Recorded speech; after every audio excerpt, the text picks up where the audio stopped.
Last night, I was having dinner with President Bill Clinton. Can't seem to believe it. So I asked him this question. Bill, as a successful ex-president of the United States, I'm going to ask you a personal question. And I want you to answer me in your personal capacity. I told him, I want your advice. What would you advise me to deliver my 9th project for the Toastmaster Club project? So he told me, Ibrahim, people have their preferences, in receiving information. So you need to make it simple, logical, and to the point. Ladies and gentlemen, a very pleasant evening to you, to all of you again. My name is Ibrahim, and I'm going to present the 9th project. It's called The Art of Possible. The Art of Possible actually is, I'm going to speak about a business acumen. He was a very successful CEO. He was appointed to assume the responsibility of nearly bankrupted airlines. It's called SAS, which is short for the Scandinavian Airline Systems. And he came to this role. It was very challenging. The cost of the fuel was very high. The competition from European airlines and American airlines was very high.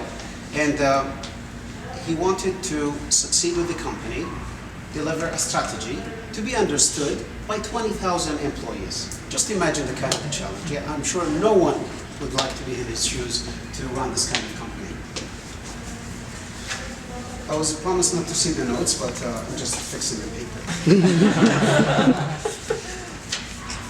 So he developed a strategy. He called one of the big 4 companies, either McKinsey or Ernst & Young, to come and develop a strategy. And they sign a contract. They give him a big Bible, all the strategy, and tell him, this is the strategy, this is what you need to do to succeed with this company. He waited a moment, and he looked at the staff, he looked at the competition, he looked at the outside forces.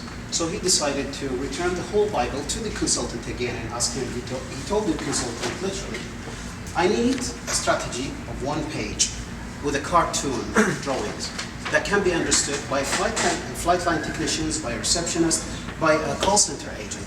That's what he needs. So he doesn't need the fancy words with charts and all of this stuff to be given to them. So literally that's what he has done. In doing so, he designed the A4 size, and each page has a cartoon drawing. It's a very interesting drawing. It's something like this. Seriously. And this one is, I'm sure my English colleagues would recognize it. These are the American competitors for you, and the other one is the European competitors for this airline.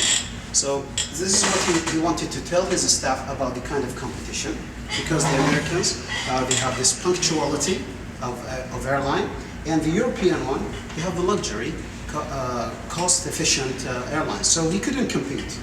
So this is how he tried to explain this. In another way, he put another story to them by a man who's jogging, and that's what he wanted to tell them. He wanted to tell them we need to be efficient, but how? That was the difficulty of it. And doing so, in the other 2 pages drawing, he drawn something like this. And because they know the problem, they have so many aircrafts, very difficult to maintain, very expensive spare parts. Some of them, they're not even profitable.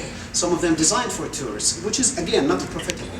So he decided to cut out some of the aircrafts and limit it to 4 or 5 types only. He renovated all the seats, so if you buy an economy class, you will get a business class. So this is surprising. So that's what he wants. He focused on the customer, he wants to get the reputation, and this is what he has done. So that was the first step. The second one is developing the check-in kiosks. So if you are a fast-track traveler, and you have only your handbag, what they will do, they will escort you immediately to the aircraft, and they will give you a fast track to pass the customs, the immigration, and all of this hustle. So this is what you need if you want to travel without hustle. Just use SAS. So this is the other strategy that he wanted. And the other one, and the last one, is to cut the cost or increase the revenue by 2%. So literally, he designed a page with only 2%. But how he was going to do it? 2% resembles in the Ernst & Young terminology, which is an earning of 30 million US dollars per year. But this was very irrelevant to the staff. I couldn't understand it. It was very difficult even to comprehend because they don't care about strategy. So having and implementing the responsibility, the duty of care in each one of the staff, this is how they do it. So you have to respond according to your profession, to be punctual, at least to show up in time, and not to be like a Saudi, you know, to show up very late. This is how they avoided and succeeded. And he concluded that by having a very strong statement. He said, it works to convince the staff that you are taking the company is worth everyone's time and effort. And with this item, I come to conclude my presentation. Thank you very much, and back to you, Mr.